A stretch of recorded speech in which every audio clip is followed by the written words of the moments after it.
Baik, sejumlah tanggapan tadi disampaikan dan mengarah ke proses yang dilakukan dari tim yang ada di sana, Pak. Ya, terima kasih atas masukan semuanya.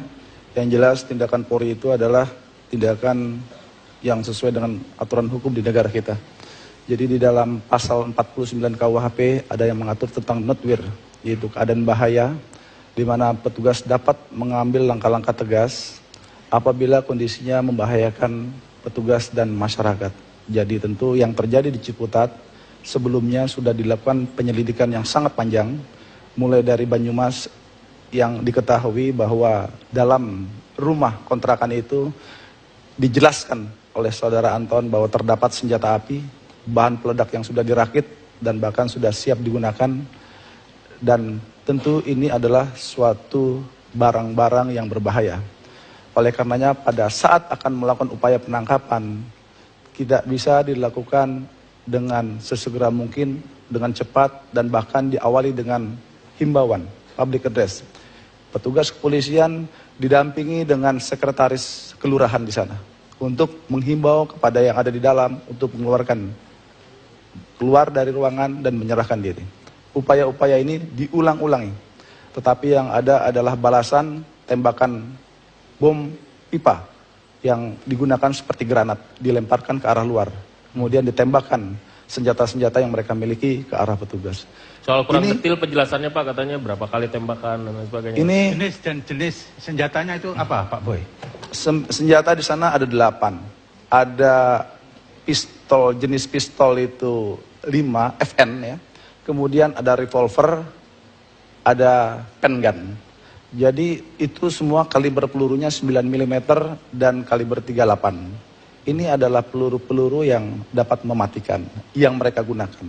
Demikian juga bahan peledaknya. Bahan peledaknya adalah bahan peledak aktif yang sudah dirangkai.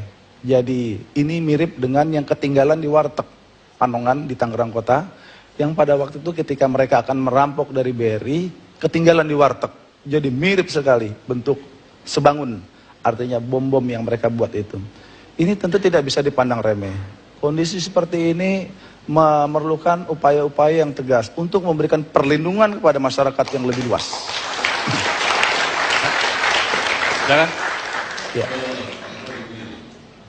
Masalah bahaya tadi, ini kan kembalinya jadi interpretasi subjektif dari aparat di lapangan. Jadi parameternya juga nggak jelas gitu loh. Dari awal saya katakan, ini persoalan diskresi yang kemudian kontrol juga sangat-sangat longgar sekali ketika penindakan itu dilakukan. Kapan seorang dianggap bahaya?